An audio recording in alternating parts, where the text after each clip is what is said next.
балаңыздың ұйқысы бұзылып, тынымсызданып, жылап, истерика, агрессияларды көп көрсетіп, тістеп, ешкімге көнбей, мазасызданып, түнгі ұйқысы бұзылып, сізді шаршатып жатса, онда бұл жерде айтылатын ақпараттар сіз үшін өте маңызды болмақ. Сол үшін шайыңызды құйып, экранның алдына жайғаса беріңіздер.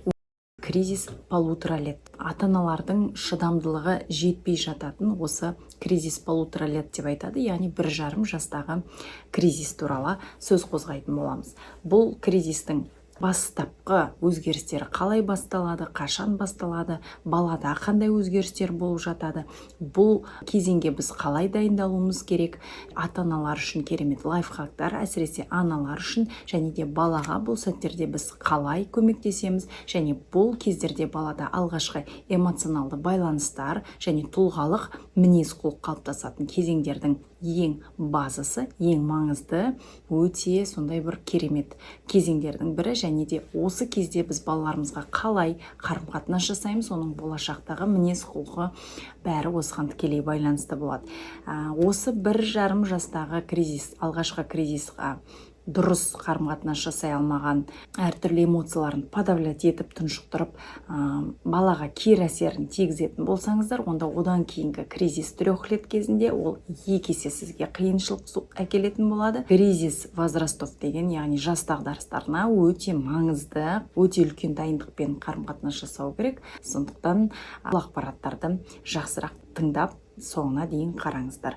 Мен Гүлфия Абайқызы, балаларды ерте жастан дамыту маманы, балалар педагог, психологы, сонымен қатар сенсорлы интеграция бағытында балаларды дамытып, көптеген мінез-құлықтармен жұмыстар жасап, көптеген пробелдармен жұмыс жасап, өте керемет деңгейге шығарып жүрген авторлық методикамның авторы болып табыламын.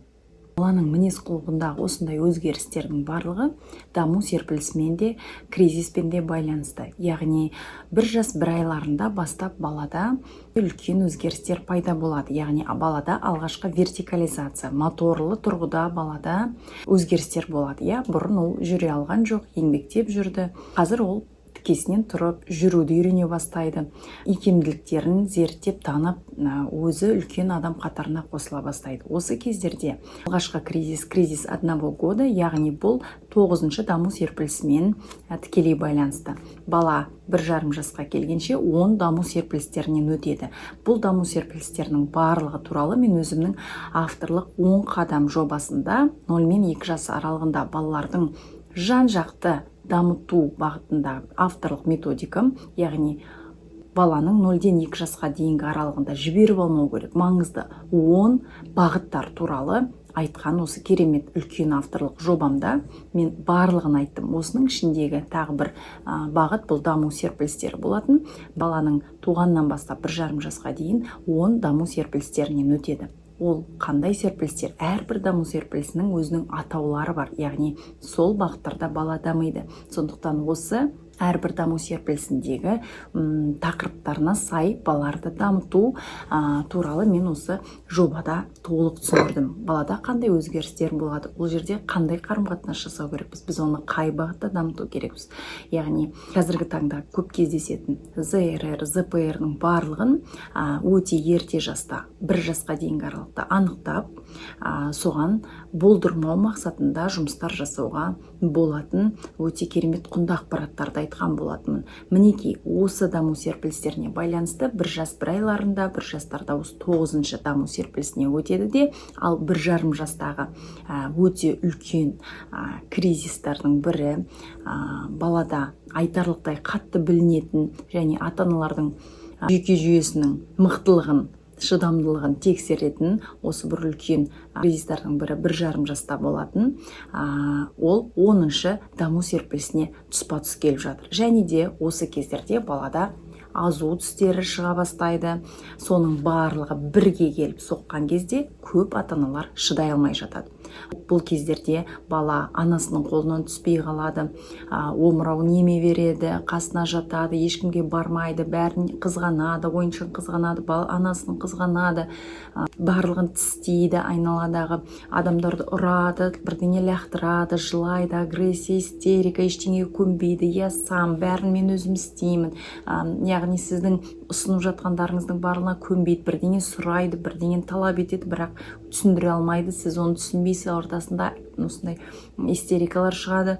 Осы тұстарда көбінесе аналар балаларымды суалтам, мынау маған мініп алды, омыраудан түспей қалды деп осы кездерде еще омыраудан суалтады. Бұл бала үшін тағы да үлкен удар, және де ол оңайлықпен суала қоймайды бұл жерде, сондықтан ол сізге еще больше стресс болады. Одан да үлкен бетер стресс болады. Сондықтан осындай именно осы 1,5 жастағы кризисті үйдің ішіндегі адамдармен, ерлі-зайыптылардың арасында, келін мен ене арасында, үйдің ішіндегі адамдардың барлығымен осындай бір үлкен кризисный толқындар сезіле бастайды. Сондықтан осы моменттерде қалай жұмыс жасау керек, неліктен болып жатыр, қалай болып жатыр, қалай бір-бірімізге көмектесе аламыз, қалай балаға көмектесеміз, үлкен ата-ана ретінде біз қалай дұрыс қарым-қатынас жасаймыз, соның барлығын мен сіздерге айтатын боламын. Енді қараңыздар, 1,5 жаста бала 1 жаста, 1 жас 1 ай, 1 жас 2 айларда уже жүре бастайды. Алғашқы тәй-тәй қадамдарын жасайды. Енді 1,5 жасқа келгенде бұл жерде 10-шы даму серпілісі дедім. Бұл жерде моторлы тұрғыда үлкен өзгерістер болады. Яғни бала 1 жас 1 айларында, яғни 9-шы даму серпілісі кезінде алғашқы қадамдарын жасап жүріп жатқан болатын болса, 1,5 жаста бала моторлы дамудың келесі сатысына өтеді. Яғни ол уже кроватьқа мініп алып жатады, орындықтарға мініп алып жатады, бірдеңенің үстіне міну деген сияқты. Яғни өзінің бұл жерде физикалық тұрғыда, моторлы тұрғыда, физикалық тұрғыда үлкен даму өзгерістері болып жатады. Және де бұл кезеңдерде балада эмоционалды тұрғыда да өзгерістер болып жатады, даму жүріп жатады. Яғни бұл жерде когнитивті тұрғыда, физикалық тұрғыда және эмоционалды тұрғыда үлкен өзгерістер болып жатады. Және де осы бағыттарда бала өзінің шекарасын анықтай бастайды. Алғашқы тұлғалық мінез құлықтары қалыптасып жататын кезеңдер. Яғни бұл бала социумға да дайындалып жатыр. Яғни бала бұл кездерде үй ішіндегі адамдармен, даладағы өзінің қатарластарымен, бір жерге баратын болса ойын алаңдарында өзінің қатарлас балаларымен қарым-қатынасқа түсіп, оларға бір нәрсені ұрып қарап, олардың ойыншықтарын жұлып алып қарап деген сияқты осындай алғашқы әлеуметтік даму жүріп жатады. Нейропсихология тұрғысынан баланың ми жүйесінде осындай миының дамуы келесі бір сатыға өтіп жатыр деп айтайын оңай жеңіл тілмен. Оның ойлау жүйесі, оның қабылдауы, сөздік қоры, сондай сияқты ми тұрғысынан да үлкен өзгерістер жүріп жатады. Баланың моторлы жоспарлау бағытында да үлкен осындай өзгерістер болып жатады. Одан кейін тістері шығып жатады. Осы кезде азу тістері шыға бастайды. Оның өзі балаға оңайлықпен шыға қоймайды. Қызуы көтеріледі, тамағы ауырып, тағы басқа деген сияқты иммунитетінің түсуіне орай осындай түрлі грипп секілді состояниемен бірге қатар жүруі мүмкін. Яғни температура, озноб, соның барлығын бірге қосқан кезде бала үшін өте ауыр кезең. Сондықтан бала соны көтере алмай жатқандықтан да балада истерика, агрессия болу орынды. Енді бала өзінің физикалық икемділігін, физикалық тұрғыда даму мүмкіндіктерін тексере бастайды. Яғни орындықтарға шығып алу. Әсіресе анасы үйде жалғыз бағып отырған болатын болса, күні бойына барлығы үйдегілердің жұмыста. Ол өте оңай емес, өйткені анасы бұрын жерге жатқызып қойып, отырғызып қойып, тамақ пісіріп бір нәрсемен айналыса алатын болса, қазіргі таңда бала кез келген ана жерге, мына жерге мүңкіп кетеді, мына жерден түсіп кетеді. Яғни сен баланы бір елі тастамай қарап жүруің керексің. Яғни бұның өзі де ананы шаршатып жіберетіні айдан анық. Сондықтан бұл моментте аналарға өте ресурсты болу, жүйке жүйесімен айналысу, өзінің тынығуымен айналысу өте маңызды. Егер сіз дефиците болатын болсаңыз, онда осы кездерде балаңызға дұрыс эмоционалды байланыс беріп, эмоционалды тұрақтылық бере алмайсыз. Сіздің тревожность, сіздің мазасыздық, жай күйіңіздің барлығы балаға тікелей әсер етеді. Яғни бала сізді қайталайды. Егер сіз тревожный болып, сіз агрессивный болып, сіз жүйке жүйеңіз сыр беріп тұрған болатын болса, сіз балаңызға дұрыс қарым-қатынас жасай алмайсыз. Мен қазір тағы да алдағы уақытта оны жақсырақ түсіндіріп беретін боламын. Осындай моментте қандай қателіктер жібереміз? Баламыз бір нәрсеге мініп алып жатқан кезде рұқсат бермейміз. Мінбе, түспе, сындырма, ұстама, ол жерге болмайды, запрет. Яғни біз балаға запрет берген сайын бала оны екі есе жасағысы келеді, немесе сізге қасарысып агрессия танытады, жылайды.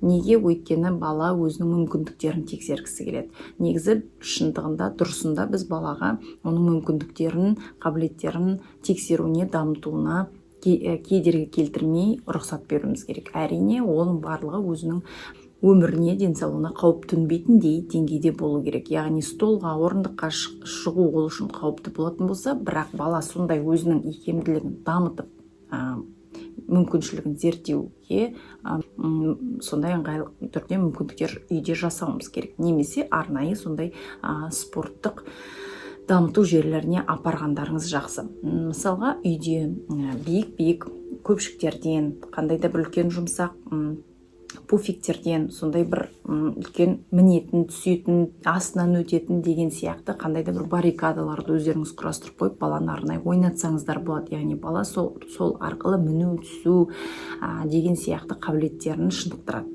Бұл бір жағынан физикалық қозғалыс ретінде, яғни фитнес залға барғандағыңызбен тепе-тең даму алатын болады осындайдан бала. Столға шығып кетуі, тағы да басқа, мысалға қандай да бір кроватьқа шығып кетуі қорқынышты сезбейді әлі. Последствияларын білмейді, яғни одан дұрыс емес құласа бір жерін ауыртып алатынын, оның ауыратынын білмейді. Сондықтан просто бала өзінің осындай мүмкіншілігін білет, шыға алатын көздейді, ойлайды, соған шыққысы келеді. Ал біз не істейміз? Запрет жасаймыз, тыйым саламыз, оған шығармаймыз, мінгізбейміз. Дұрыс, қауіпсіз альтернатива ұсынып отыруымыз керек.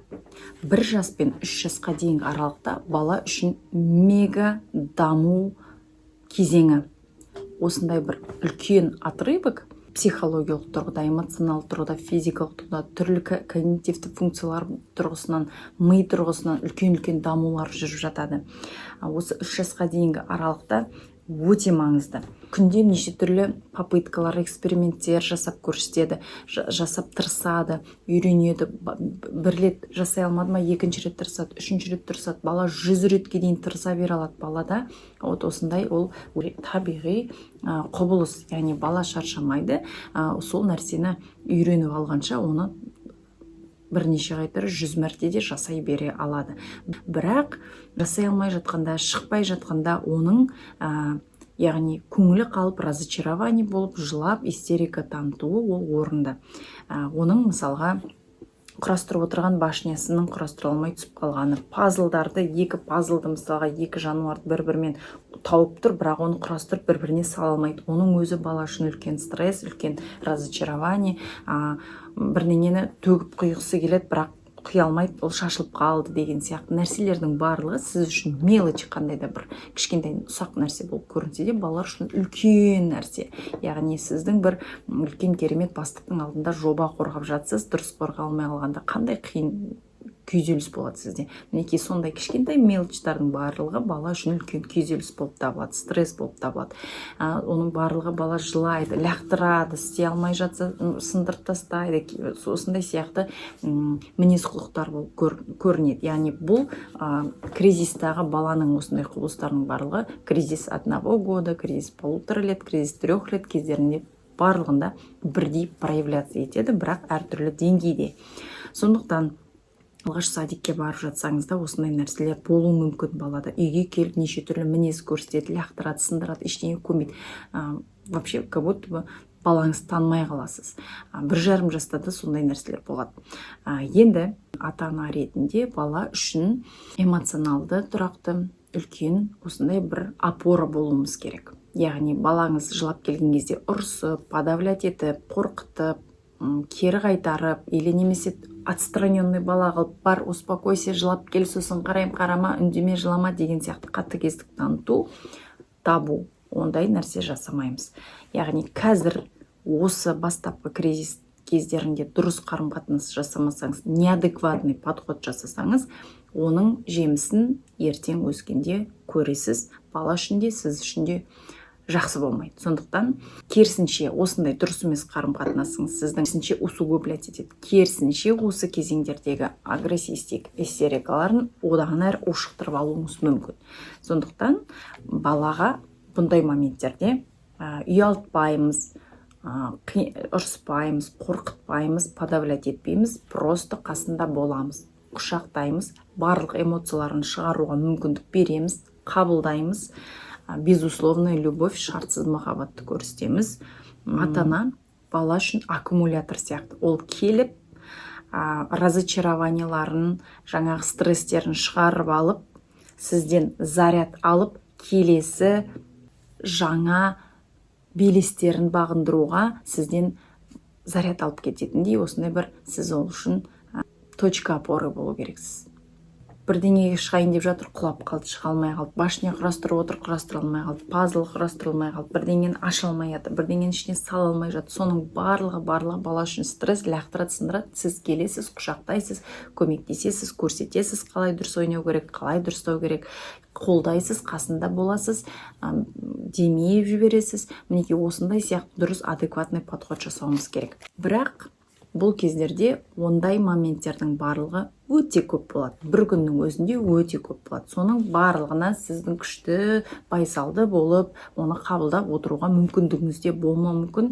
Сіз өзіңізде баланың тісі шығып, түнімен ұйықтамағаны, қызулағаны, өзіңіздің де шаршап жүргендігіңіз, үйдегілермен дұрыс қарым-қатынас болмай жатса, соның барлығы қандай да бір факторлар, сыртқы факторлардан болатын стрессовый жағдайлардың барлығы ол баладағы осындай келіп жататын балаңыздың стрессін сіз оны қабылдап, керемет точка опоры болып, әрқашан бетіп балаңызды аккумулятор ретінде заряжать етіп жіберуге мүмкіншілігіңіз болмауы мүмкін. Сондықтан сізге не істеу керек? Құрметті достар, сіздерге осындай пайдалы ақпараттарды, тегін ақпараттармен бөлісіп отырғанымды қаласаңыздар, мені қолдап, парақшама тіркеліп, пікірлеріңізді қалдыра отырыңыздар. Мысалға, балаңыз дегені өзім ішем, өзім ашам. Мысалы, кішкентай, менің баламның өзі қазір 1,5 жаста, осы периодтан өтіп жатырмыз. Оңай емес. Қаншалықты педагог, психолог болсам да, қаншалықты мен ақпараттардың барлығын меңгеріп біліп отырған болсам да, мен үшін де оңайға соқпайды. Өйткені мен үйдегілердің барлығы сабақта, жұмыста болған кезде күні бойына өзім қараймын. Сондықтан менің жұмыстарым бар, менің шаршайтыным бар, түнімен ұйықтамайтыным бар, үйдің тірлігі, тамақты пісіретін. Менде де дәл сіздер сияқты анамын. Барлығын өзім жасап отыруға тура келеді.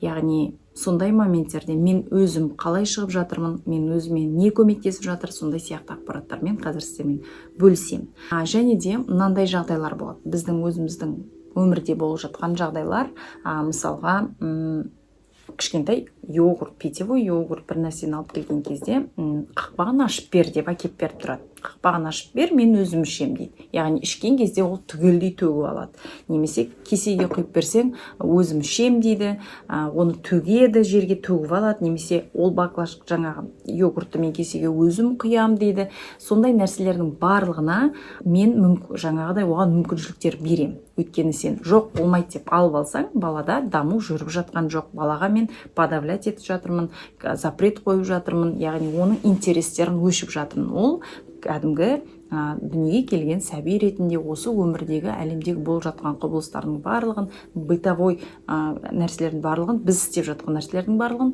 тұлға ретінде жасап көргісі келеді. Соның барлығын көргісі келеді, істегісі келеді. Сондай моменттерде мен оған запрет қоя беретін болсам, мен оның табиғи қызығушылығының барлығын өшіріп аламын. Яғни мен оған араластырмаймын. Негізінде қарап отырсаңыз, бұның барлығы әрекеттер, жаңағы мен құям, ашам, бұрайым дегеннің барлығы өте керемет даму. Мынау мелкая моторика, ұсақ моториканы дамытады, пинцетный захватты дамытады, мынау қол-көз координациясын дамытады. Мен педагог ретінде, сенсорлы интеграция маманы ретінде мен ол нәрселердің барлығын білгендіктен де бұл таза сенсорный интеграция. Яғни сенсорный интеграция ол тек қана арнайы кабинетте емес, сонымен қатар үйде де дамыта беруге болатын нәрсе.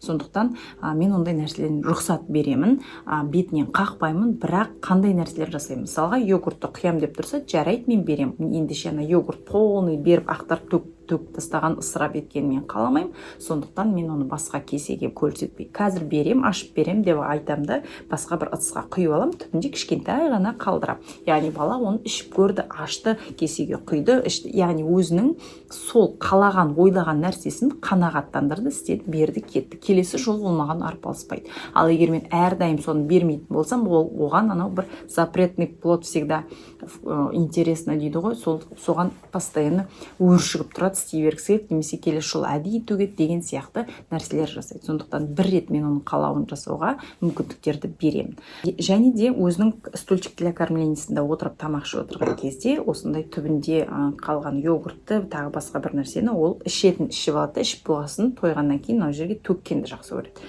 Төге салады да, сосын онымен ойнайды. Жарайды, оның өзі де сенсорика тұрғысынан тактильді жүйені дамытады. Қазір ол осознанно лобный доля әлі дамыған жоқ, ол осознанность білмейді, оның последствияларын түсінбейді, бірақ процестің барлығы қызық. Ал бұл процестің барлығы балада сенсорлы интеграция тұрғысынан керемет, сенсориканың барлық бағыттарында даму жүріп жатыр. Яғни балаға мен оны сурет салуды көрсетем. Бала онымен сурет салып ойнап кетеді. Одан кейін өзіне матасын, тряпкасын, қағазын бірдеңесін берем, сүртеймін, өзі сүртеді, одан кейін оны мусорға лақтырдым. Яғни осындай кері байланыс үлкен дамуға айналдырып кетем. Оның барлығын осындай әрбір жасап жатқан нәрсесінің барлығын әдейі манипуляция жасап, әдейі істеп, әдейі бүлдіріп, бір жаман бала болып кетейін деп жатқан ештеңесі жоқ. Бала үшін біздің өмірдегі жасап жатқан нәрсеміздің барлығы қызық, ол да соны жасап көргісі келеді. Яғни өзінің бұдан қорықпаңыздар, бала әрдайым тек ысырап жасап төге беретін болып кетеді, тағы басқа жоқ. Оның барлығы ертең лобный доля дамиды, миы дамиды, осознанность қалыптасады, балаңыз саналы тұрғыда өсе келе оның барлығын қоятын болады. Зато сіз бұл жерде эмоционалды тұрғыда балаңыз үшін керемет байланыс орнатып жатырсыз. Керемет балаңызда айналысып жатыр, мен беріп қоям, суретін салып, пока бүйтіп тұрғанда өзім шайымды ішіп алам. Яғни менің де жүйке жүйем тыныш, оның да керемет даму жүріп жатыр. Мінекей, сондықтан осылай қарым-қатынас жасасаңыздар, көптеген пайдалы жағын ұтар едіңіздер. Истерика, агрессия деген сияқты моменттер сіздің дұрыс адекватный подход жасасаңыздар, дұрыс фантазияларыңызды қолданып жаңағыдай нәрселерді жасасаңыздар, онда кәдімгідей минимизировать етесіздер. Истерика, агрессиялар кәдімгідей аз болады. Бұл кризистан өте жақсы өтіп кетесіздер. Және де балаға, мысалға, кризистан өту әр бала әртүрлі өтеді. Яғни баланың бұл жерде темпераменті тікелей әсер етеді. Және де сенсорикалық тұрғысынан мен айтамын, бір жасқа дейінгі балаларға 10 қадамда айтамын, сенсорикада бізде пробелдар болмауына жұмыстар жасауымыз керек. Біз оны функционировать еткеніне дұрыс жұмыстар жасауымыз керек. Сол кезде осының барлығы серпілістер кезінде, осындай кризистер кездерінде сізге өте көмектеседі және балаға да көмектеседі. Ал егер пробелдар болған болса, сенсорикада где-то гиперчувствительность, где-то гипочувствительность болатын болса, оның барлығы осы серпілістер кезінде, кризистер кезінде қатты проявляться етеді. Ол сізге қатты кәдімгідей удар болады. Оған төзу қиын болады. Балаңыздың тілін табу қиын болады. Балаңызды успокоить ету қиын болады. Сондықтан, егер сіз біздің 10 қадам жобасына қосылмаған болсаңыз, мен сізге қосылуға кеңес беремін. Және де высокочувствительные дети деген болады. Ол енді темперамент ерекшелігі, туа бітті сондай балалар, ол енді жаман, жақсы, немесе бір бұзылыс, қандай да бір задержка емес, ол кәдімгі оның табиғи ерекшелігі, яғни ат айтып тұрғандай үлкен чувствительный балалар. Ол үшін осындай кезеңдерде өте қатты кризистар әсер етеді. Бала қатты капризный болады, бала қатты көтере алмайды, тісінің шығып жатқанын, тағы да басқа денесіндегі өзгерістер, барлығы мидағы өзгерістердің барлығы қатты проявляться етеді. осы 10 қадам жобасында мен высокочувствительные дети туралы және сол қалай анықтау керек, оған қандай подход жасау керек туралы айтатын боламын. Қазір мен сіздерге кішігірім ондай балаларды жалпы кризис кездерінде қалай тыныштандыруға болатыны туралы айтып беремін. Осы кризис кездерінде ұйқы бұзылуы әбден мүмкін. Яғни бала түс қайтағы ұйқысына да, түнгі ұйқысына да жатып болмайды. Ұйықтап кетсе, бір жарты сағаттан кейін оянып кетуі мүмкін, ойнап тағы да жүріп алуы мүмкін. Яғни ұйқысында да осындай өзгерістер болуы мүмкін. Яғни ол тағы да айтамын, барлығында бірдей емес, темпераментке байланысты болуы әбден мүмкін. Яғни яркий темпераментный балалар болса, осылай ұйқысынан бұзылып, мазасызданып кетеді. Сенсорика тұрғысынан вестибулярлы жүйесіне, проприоцепция жүйесіне, тактильді жүйесіне ояу кезінде жақсы жұмыстар жасап алғанды кеңес беремін. Яғни түрлі сондай ойындарды ойнатып алыңыздар. Жатар алдында әртүрлі качеляға, гамакқа жатқызып, ойнатып, одан кейін басып массаждар, сдавливающий массаждарын жасап, менің 10 қадам жобасына қатысып жүрген қыздар біледі, ол вестибулярный программа, проприоцептивный программа бойынша мен көптеген жаттығулар мен массаждарды берген болатынмын. Неге осылай сияқты және де жатар алдында ешқандай гаджет бермейміз, үйдегі теледидар барлығын өшіреміз 2 сағат бұрын, қасыңызда адамдар қарамай-ақ қойсын, светтердің бәрін приглушаем, жаңағыдай гамактың астында үйшік жасап, соның астында тығылып ойнауға болады. Яғни светтік қараңғылап, баланы ұйқыға дайындаймыз. Жүйке жүйесін тыныштандырамыз. Бұл кездерде баланың жүйке жүйесі қатты перевозбужденный болып тұруы мүмкін. Және де қарап жүріңіздер, баланың ұйқыға шығатын мостигі болады. Ұйқысы келіп, ұйықтайтын уақытында балаға осындай сдавливающий массаждарыңызды жасап, светті приглашать етіп, тыныштық ұйымдастырып, оның жүйке жүйесін тыныштандырып, ұйқыға өтуіне көмектесіп жіберсеңіздер, жақсы болады. Осы кризис кезінде баланың бір күнде жасайтын истерикалар өте көп болады. Сіз ана ретінде, егер сіз дефицитте жүрген болатын болсаңыз, оған шыдап, оған дұрыс адекватный қарым-қатынас жасау өте қиын болады. Ұрсып жібергің келіп тұрады, лақтырып жібергің келіп тұрады, шаршап тұрасың. Яғни сондай нәрселер жасамас үшін, сондай нәрселер болмас үшін үйдегілеріңізбен барлығымен кезектесуге, өзіңізге демалуға мүмкіндік беріңіз. Жалпы үйден 1 сағатқа болса да шығып кетуге, бір күнде өзіңізге сондай жағдай жасап алыңыз. Үйдегілермен сөйлесіп, келісіп, далаға шығып кетіңіз. Далаға шығып, кафенеге барасыз ба, ауаға сермендеп жүресіз ба, паркке барасыз ба, тыныс алу жаттығуын жасайсыз ба, медитация жасайсыз ба, кітап оқып келесіз ба, өзіңіз оңаша қалуға мүмкіндік жасаңыз. Яғни сіз ресурста болу керексіз. Магний ішіңіз, суды жақсы ішіңіз, және де ұйқыны қандырып жүруге тырысыңыз. Міндетті түрде түс қайта бала ұйықтаған кезде, осы кризис кездерінде әсіресе бірге түс қайта ұйықтап алыңыз, түнде ерте ұйықтап қалыңыз. Демалыс уақытын 1 сағат өзіңізге демалыс уақытын арнаңыз ба, ешқандай Инстаграм қарап, біреудің успехын қарап, сөйтіп шаршап келуге мен кеңес бермеймін, өйткені одан сайын сіз өзіңізге перевозбуждение жасайсыз. Сондықтан ешқандай Инстаграм желісін қарамаңыз, ештеңе социумдағы ақпарат ештеңені тыңдамаңыз, тек қана өзіңіздің ресурсыңызды толықтырумен айналысыңыз. Массажға барып келіңіз, витаминдерді ішіп, ұйқыңызды тыныштандырып, таза ауада жүріп, өзіңізге ұнайтын нәрселерді жасап, осындай периодта жақсы тыныңыз. Және балалары 1,5 жасқа келіп жатқан аналардың күйеулеріне үндеу айтқым келеді. Ол кезде сіз өте, әкелері анасы үшін өте керек. Яғни балаларыңыз үшін дұрыс адекватный ана керек па, балаларыңызға ұрсып ұрғанын қаламайсыз ба, онда сіз әке ретінде әйеліңізге өте қатты қазіргі таңда керексіз. Әйеліңіздің стресс, күйзелістерін минимизировать ету керексіз. Бұл кезеңдерде әйеліңізге тыныштық сыйлап, демалыс сыйлау керексіз.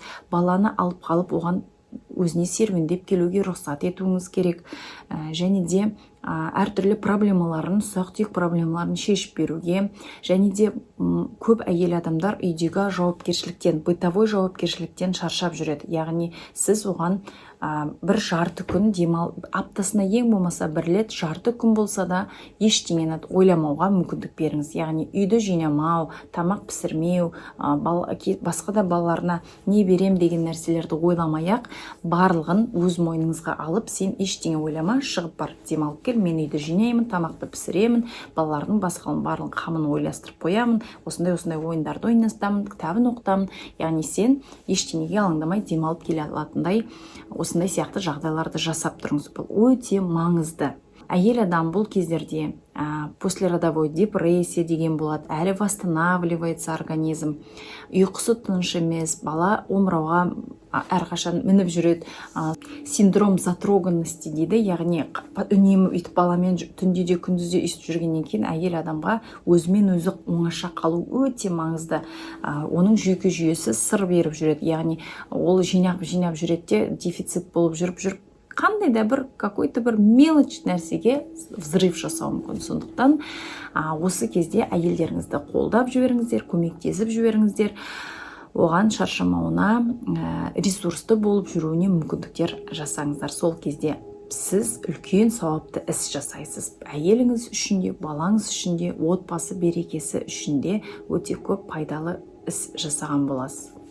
Айтпақшы, кризис кезінде балаларға неадекватный қарым-қатынас жасаған кезде, подавлять еткен кезде, тыйым салған кезде, баланың агрессия, истерикаларын қабылдамаған кезде бар дем, жылап кел, тынышталып кел, сосын қарым-қатынас жасаймын деп баланы отстраненный болу, осындай дұрыс емес қарым-қатынастың салдарынан бала эмоцияларымен, өзінің стресс жағдайларында өзімен өзі оңаша қалып қойып, онымен справляться ете алмай, қолынан келмей жатқан кезде балада үлкен регресс болуы мүмкін, откат болуы мүмкін. Және де балада осы кезеңдерде нервный тиктар пайда болады. Қолын саусағын тістелеу, саусағын сору, качаться ету, және де детский анонизм деген сияқты нәрселер шығып қалып жатыр. Ондай нәрселер өте жиі кездеседі. Тіпті менің парақшамада, менің жекемеде көп осындай ақпараттар келеді. Баламда 1,5 жаста, немесе 2 жаста осындай нәрсе пайда болды деген сияқты. Оның барлығы мінекей осындай турбулентный кезеңдерде дұрыс емес қарым-қатынас жасап қалғанның кесірінен болуы мүмкін. Сондықтан баланың жүйке жүйесі шыдай алмай жатқанда, баланың жүйке жүйесінің әлі келмей жатқанда сіздер барынша дұрыс қарым-қатынас жасап, баланың барлық стрессін, барлық осындай эмоционалды всплесктарын дұрыс қабылдау, балаға дұрыс қарым-қатынас жасау, дұрыс көмектесу арқылы осындай нәрселердің алдын аласыздар. Және де сіздерге айтқым келеді, осындай кезеңдерден өтіп жатқан аналарды осуждать ету, өсектеу, айту, күлу, сөйлеу деген сияқты нәрселерді жасамауымыз керек. Үйдегі басқа да адамдар, ата-ене, ағайын тума, абысын, қайнапа, өйткені бұндай период бала үшін де, ана үшін де оңай емес. Егер қолыңыздан келсе, қолдап жібереміз, көмектесіп жібереміз. Анасын егер агрессивны болып жатса, ұрсып жатса, баласын сілкілеп жұлқып жатса, демек бұл ана ресурсы бітіп, дефицитті жүр, минусқа кетіп жатыр. Сондықтан оның баласын алып, ойнатып, тыныштандырып, көмектесіп, тамағын пісіріп беріп, шайын беріп, ұйықтатып, далаға шығарып жіберіп деген сияқты қолдау жасап жіберіңіздер. Құрметті аналар, сіздерге пайдалы ақпарат бере алдым деп ойлаймын. Мен парақшама тіркеліп, менімен бірге балаларыңызды дамытыңыздар. Келесі жолы мен сіздерге тағы да бір пайдалы ақпараттар дайындап қойдым. Келесі видеода кездескенше.